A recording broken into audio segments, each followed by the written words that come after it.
Good morning, sir. We are happy to see you, sir. God bless you, sir.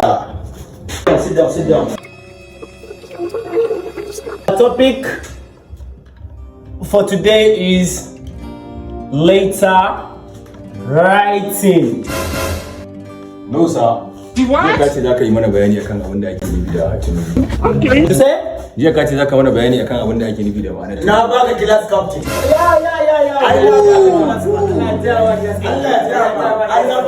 Good. Ma'anar Tinubu.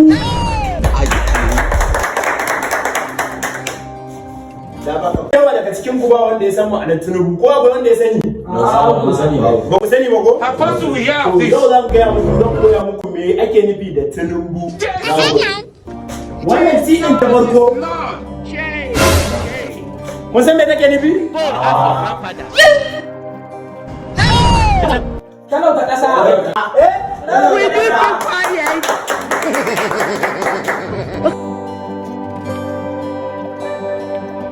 Na me na rubuta?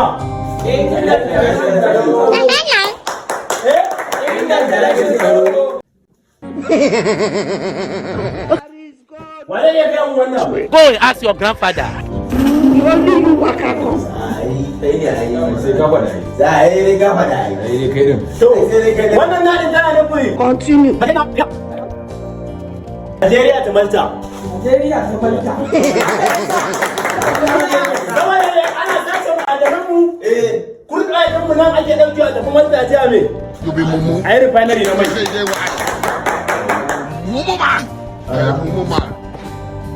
Me ya rubuta?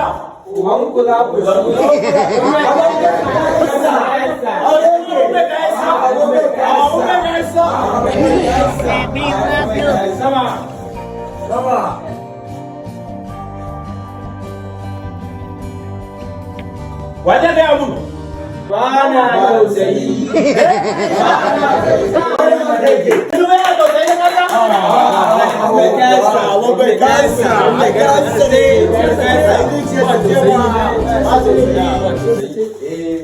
Wannan malamin dan da alama ko a Misira ko a Turai a nan ne kan Najeriya mai gaya ma wannan kalmar sai kwararre. Allah sai gwararre gaskiya ne.